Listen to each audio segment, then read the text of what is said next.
Hi అండి అందరికీ.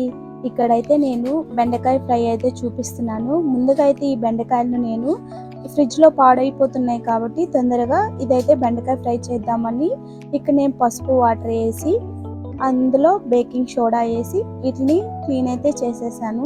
ఇలా క్లీన్ చేయడం వల్ల డస్ట్ అంతా పోతుంది, ఏమైనా బ్యాక్టీరియా ఉన్నా కూడా పోతుందండి. అందువల్ల ఇలా వాష్ చేసేసాను.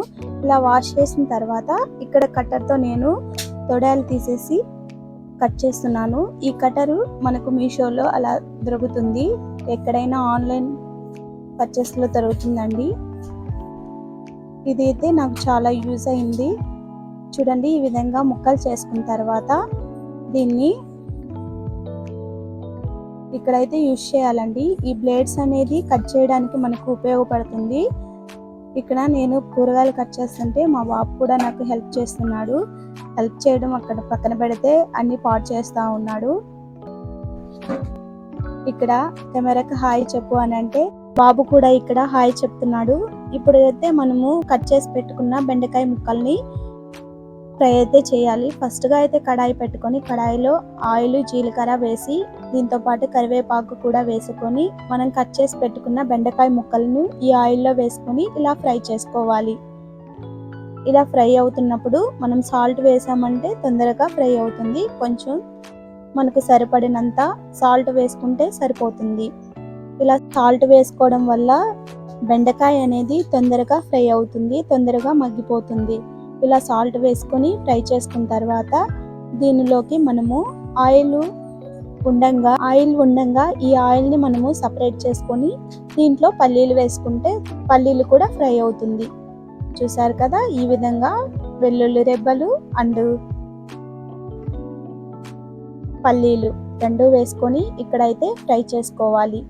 మనకు ఆయిల్ సరిపడలేదు అనుకుంటే పడినంత ఆయిల్ వేసుకొని ఈ పల్లీలు దానిలో వేసుకొని ఈ పల్లీలు ఫ్రై అయిన తర్వాత రిమైనింగ్ మనం బెండకాయ ముక్కలు అండ్ వెల్లుల్లిపాయలు పల్లీలు అన్నీ మిక్స్ చేసుకుంటూ ఫ్రై చేసుకుంటే సరిపోతుంది.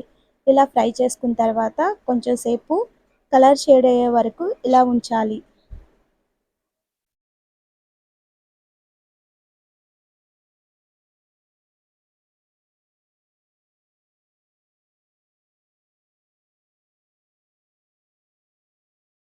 ఇలా కొంచెం కలర్ షేడ్ అయిన తర్వాత దీంట్లోకి పసుపు వేసుకోవాలి. పసుపు అనేది కొంచెం తగ్గించుకుంటే మంచిది. నేనైతే ఒక చిటికెడు పసుపు అయితే దీంట్లో వేసాను. ఇలా వేసిన తర్వాత ఫ్రై అయితే చేసుకోవాలి. మనకు బెండకాయ ముక్కలు ఎంత ఉన్నాయో దానికి తగ్గట్టు మనం పసుపు అయితే వేసుకోవాలి. ఇలా వేసుకున్న తర్వాత దీనిలోకి చిన్న టేబుల్ స్పూను 2 టేబుల్ స్పూన్లు అయితే ఇక్కడ నేను ధనియాల పౌడర్ అయితే యాడ్ చేశాను. ఈ ధనియాల పౌడర్ లింక్ కూడా మనకు నా మార్నింగ్ రొటీన్లో యాడ్ చేస్తున్నాను. చూడండి, ఇలా ఫ్రై చేసుకోవాలి. ఇలా ఫ్రై చేసిన తర్వాత దీంట్లోకి ఉప్పు సరిపడినంత ఉందా లేదా చెక్ చేసుకోవాలి. ఇలా ఉప్పు చూసుకున్న తర్వాత మనము దీన్ని కూడా కొంచెం ఫ్రై అయ్యేలా చూసుకోవాలి.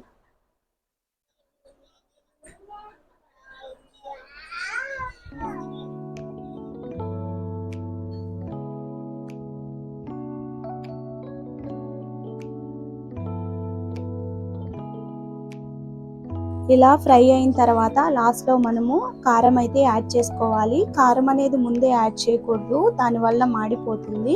చివరన కారం అనేది యాడ్ చేసుకొని మనము అంతా మిక్స్ చేసి ఫ్రై చేసుకోవాలి. ఈ విధంగా మనము మొత్తం ఫ్రై చేస్తూ కలుపుకొని 2 మినిట్స్కి స్టవ్ స్టాప్ చేసి ఇది వేరొక బౌల్లోకి సర్వ్ చేసుకోవాలి. ఇది వేడివేడి అన్నంలోకి లేదా ఆకుకూర పప్పులోకి మనం ఈ ఫ్రైని కలుపుకున్నామంటే చాలా బాగుంటుంది. మన వీడియో మీకు నచ్చినట్లు అయితే కింద కమెంట్ చేయండి. మన ఛానల్ అయితే సబ్స్క్రైబ్ చేసుకోండి. బెల్ ఉన్న ఐకాన్ని క్లిక్ చేస్తే మన నోటిఫికేషన్ అనేది ముందుగా మీకు వస్తుంది. Thank you for watching. Bye bye.